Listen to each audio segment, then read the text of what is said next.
Welcome back to Take Care Time, the tales and the exhales of caregivers. I'm your host, Beverly Nance. Before we go back to Napa, before we return to Cyndi's garage and her fermentation log, and the quiet that has started to feel less like peace and more like a held breath, I want to take a moment. Last episode, we met a woman who builds things with her hands to survive the weight of caring for someone she loves. She started because she grew to love the hobby of winemaking. We met her husband, a man who fell from a scaffold and landed somewhere neither of them expected. And we heard something that every caregiver knows, but rarely says out loud, that managing everything and seeing everything is not the same thing. Today, we go deeper into the fermentation. Today, we start to see what Cyndi has been explaining away. Come on, stay with me.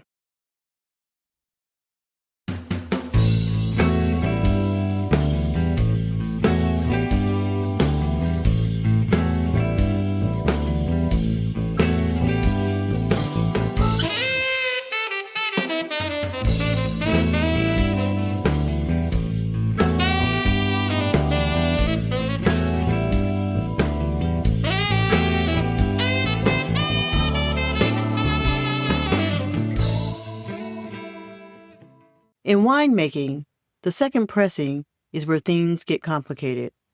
The first pressing, the free-run juice, is the easiest, the most elegant. It flows without force. It carries the brightest expression of the fruit. The second pressing requires pressure.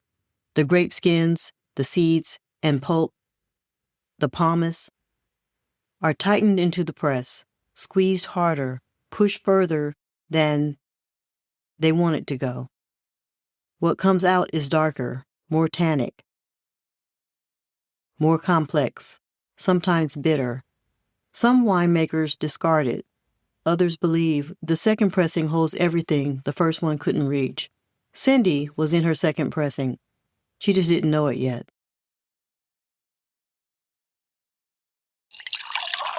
It was a Tuesday in mid-December when Cyndi first noticed the count was off.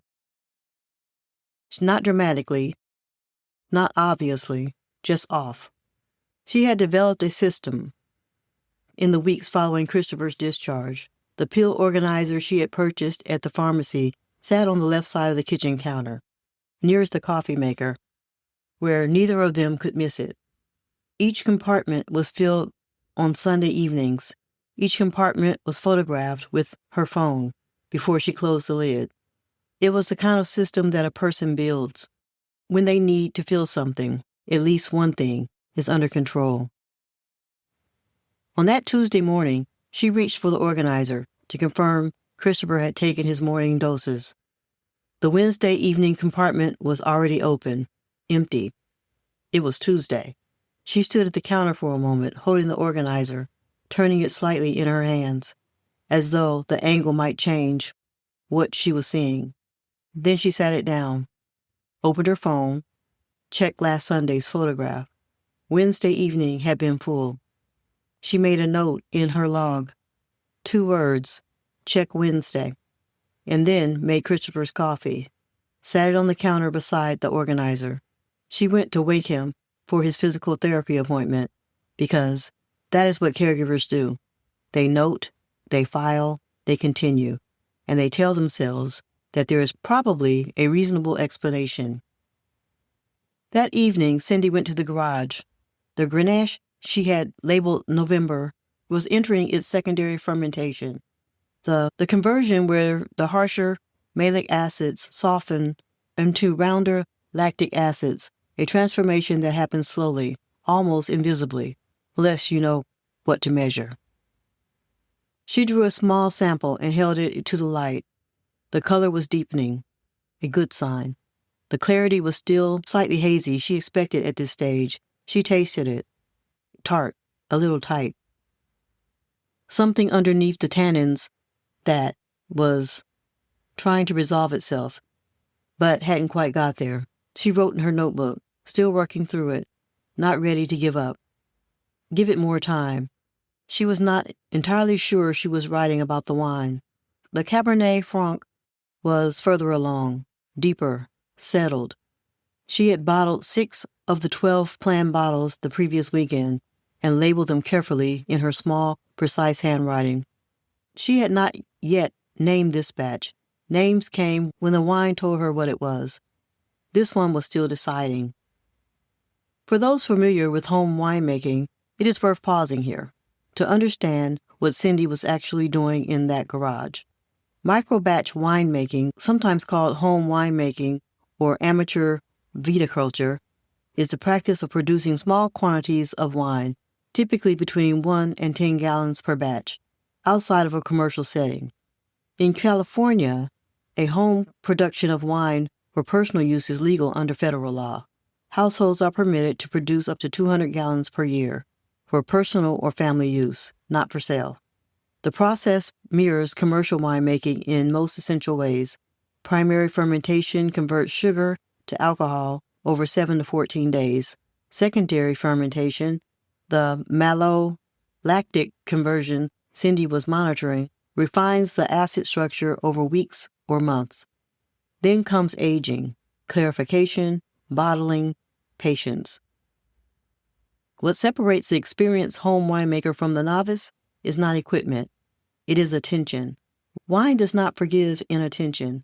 A single week of neglected monitoring can allow a contamination to take hold, an oxidation to set in, a fermentation to stall. The product of months of careful work can be compromised in days. Cyndi understood this intimately. She had learned it about wine. She was about to learn it about something else. The pain management physician who oversaw Christopher's care was a measured, careful man named Dr. Reyes. He had been in practice for 22 years. He was not cavalier about opioids. He was also not withholding of them when the clinical picture warranted their use. Christopher's picture warranted their use. 2 fractured ribs, a wrist fracture, significant soft tissue damage to the left shoulder, and a neurological component, a frontal lobe injury, which introduced variables into the pain experience that were difficult to isolate. TBI patients frequently report pain amplification. The injured brain processes pain signals differently, sometimes more intensely, sometimes in ways that don't correlate with observable degree of physical injury. In simpler terms, Christopher may have hurt more than his injuries alone would suggest, and the medication helped. This is important because the story of opioid dependency, the story most people know, the one told in documentaries and courtrooms and congressional hearings, tends to begin with villains, a reckless doctor, a predatory pharmaceutical company, a person who made a choice. Christopher's story did not begin that way. It began with a man in genuine pain. It began with a medication that worked, and it began with a brain that had been structurally altered in ways that made it more vulnerable than even Christopher and Cyndi had been told. The relationship between traumatic brain injury and opioid dependency is one of the most underreported intersections in caregiving education. Research has documented elevated rates of substance misuse among TBI survivors compared to the general population. The reasons are neurological, not merely behavioral. The frontal lobe, the region most commonly affected in falls, governs impulse control, risk assessment, and the regulation of reward-seeking behavior when it is damaged. When it is damaged, the brain's ability to self-regulate is compromised. Simultaneously, opioid medications act on the brain's reward system by flooding it with dopamine, the neurochemical association with pleasure, relief, and motivation. In a healthy brain, the frontal lobe can moderate this response. In a damaged frontal lobe, this moderation is impaired. The relief registers, the cravings follow, and the person experiencing it may not have the neurological resources to recognize what is happening, let alone stop it. This is not weakness. This is injury. By the end of December, Christopher was having what Cyndi privately called good evenings and difficult mornings. The pattern was consistent enough that she had adjusted the household schedule around it. without consciously deciding to do so. Physical therapy appointments were moved into the afternoon. Phone calls from business partner Denny were redirected to after lunch. Morning hours were quiet hours. She did not examine the pattern too closely. TBI recovery is nonlinear. The discharge paperwork had told her. Expect variability. Expect good days and difficult days. That was variability. That was recovery. This is recovery. This is expected. And what she did not connect, not yet, was the difficult mornings, consistently followed evenings when Christopher seemed especially settled, and the especially settled evenings consistently followed doses taken earlier than scheduled. The pill organizer told a story. Cyndi had all the chapters in her log. She had not yet read them together. One evening in early January, Cyndi came in from the garage to find Christopher awake in the living room. This was unusual. He had been sleeping by 9 most nights. He was sitting in the chair nearest the window. The television was off. He was looking at nothing in particular. She set her notebook on the kitchen counter. "You okay?" He looked over at her. For a moment, something moved through his expression, something she didn't have a word for. Not pain exactly, not sadness, something older than either of those. "Can't sleep," he said. She sat down across from him. "The shoulder?" He shrugged the way people shrug when they don't want to comment to a yes, but can't bring themselves to say no. "Everything just feels tight," he said, "like something is wound up and cannot be let go." Cyndi nodded. She had read about this. Post-TBI anxiety, autonomic dysregulation, the nervous system stuck in a low-grade state of alarm. "Did you take your evening dose?" she asked. A pause. "Yeah," he said, "earlier." She noted the word earlier. She noted the way he said it, not as a confession, but as information. "How much earlier?" she asked. "An hour, maybe." It was a rough afternoon. Cyndi held that moment carefully. She wanted to say, "That's not how it's supposed to work." She wanted to say, "The schedule exists for a reason." She wanted to say, "I have been tracking this, and the pattern concerns me." She said, "Okay, try to get some sleep," because she was exhausted, because she did not want to make him feel worse than he already did, because she told herself it was an hour, just an hour, and because she was not ready to name what she was beginning to suspect. The refill came earlier than expected. The prescription had been written for a 30-day supply. On day 23, Christopher mentioned casually over breakfast between sips of coffee that he was running low. Cyndi sat down her mug. She did not react visibly. She had learned that the way you respond to information determines how much information you continue to receive. React too strongly, and the source goes quiet. Stay neutral, and you stay in the room. "I will call Dr. Reyes' office in the morning," she said. Christopher nodded, looked at the coffee, said nothing else. After he moved into the living room, Cyndi stood at the kitchen counter. She opened her log. She scrolled back through the entries. The missed Wednesday evening, the earlier than scheduled doses she had noted 3 separate times. The evenings she had marked settled early, which she now understood to mean medicated beyond the prescribed timing. 7 entries over 32 days, each one explainable on its own. Together, they formed something she could no longer file under variability. She did not call Dr. Reyes that morning. She sat with what she knew for a full day first, because calling would make it real, because real would require action, and action would require her to say out loud to a medical professional the thing she had been arranging evidence against saying for more than a month. "I think my husband has a problem with his pain medication." This is one of the most critical moments in the caregiving experience, and one of the least discussed, the recognition phase. Before the conversation, before the intervention, before the medical appointment, or the treatment plan, or the difficult family meeting. This is the moment when a caregiver, the person with the most information and the most at stake, knows. And she has to decide what to do with that knowledge. For caregivers, managing a loved one who is recovering from illness or injury and taking opioid-based medication, these are the behavioral signs that warrant a conversation with a medical provider. Not a confrontation, not an accusation, a conversation.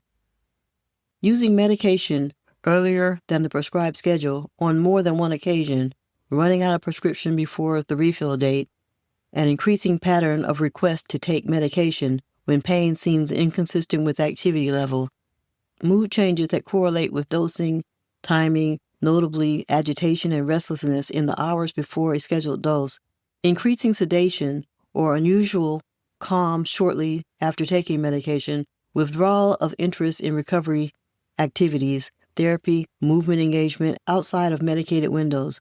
None of these signs alone constitutes a diagnosis. All of them together constitute a reason to call the doctor. And the caregiver who has been keeping a log, who has the dates, the times, the observations, is the most important person in that conversation. Not the enemy, the witness.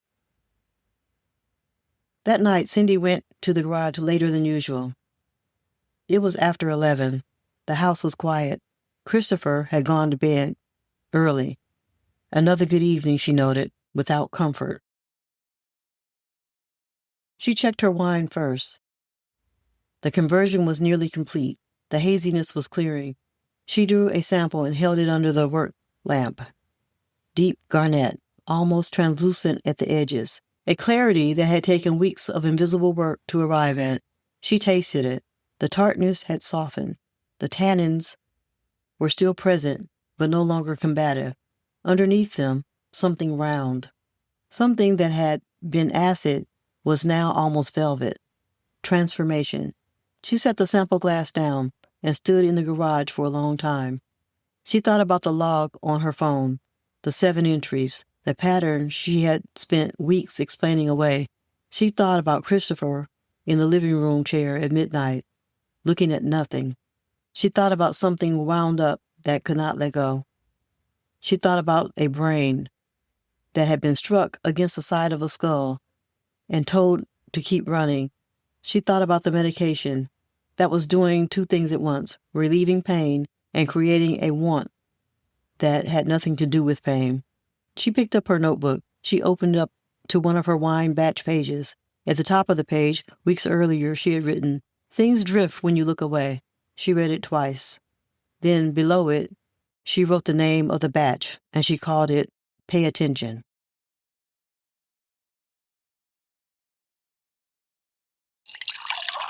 I want to speak directly to you for a moment. If you are a caregiver for someone recovering from a serious injury or illness who is on pain medication, this episode was for you.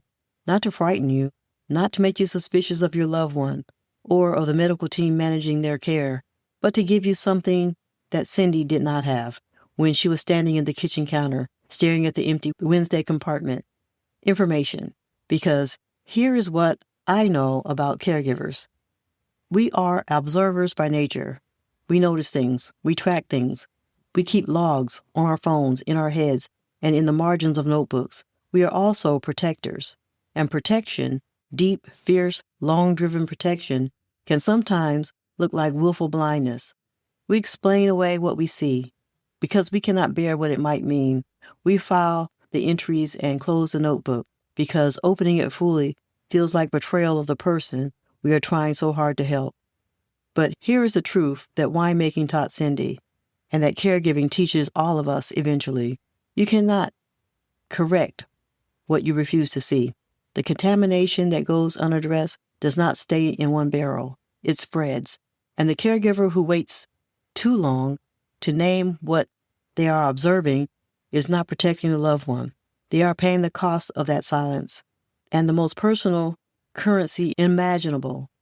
If something in Cyndi's story felt familiar today, if you recognize the pattern, the explanations, the closed notebook, I want you to hear this. You are not betraying your person by calling the doctor. You are being the witness they need, and your log, that careful, detailed, loving record that you've been keeping, is not evidence against them. It is a map back to them. Next time on Pause, Pay Attention, Cyndi makes the call. Dr. Reyes listens. And Christopher, the man who builds things, who called her at lunch every day just to hear her voice, begins to understand that the fall at his job site was only the first thing that broke. The wine labeled "Pay Attention" is cleared for bottling, and Cyndi finally names the Cabaret Franc. It will be the most honest label she has ever written. Today's episode was heavy. I know that. And I also know that if you are a caregiver, especially one managing a loved one's recovery and medication, you are carrying something significant right now.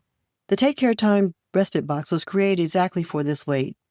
Not to make your weight disappear, but to give you a moment, a contained, intentional, yours and yours alone moment to set it all down.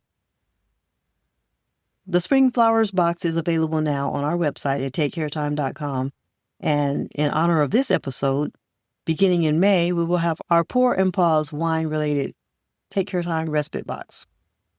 You deserve that, not after you finish caregiving, right now, while you're still in it. You can visit takecaretime.com to view both of those boxes. Have you ever been in a moment like Cyndi was in, standing at the counter, holding the evidence, trying to decide whether to name what you are seeing? Your story matters, and it may be exactly what another caregiver needs to hear. Contact me at podcast@takecaretime.com. We would love to feature your story. Every story shared in confidence will be treated with care. Please note that this episode features reenactments and dramatized details. While in most cases the exact verbatim dialogue may not be known, all dramatizations are grounded in thorough research and crafted to honor the stories shared. To respect the privacy and confidentiality of the individuals involved, names and some identifying details have been changed. The information shared in this episode is educational in nature and is not a substitute for professional medical advice. If you have concerns about a loved one's medication use, please contact their healthcare provider directly.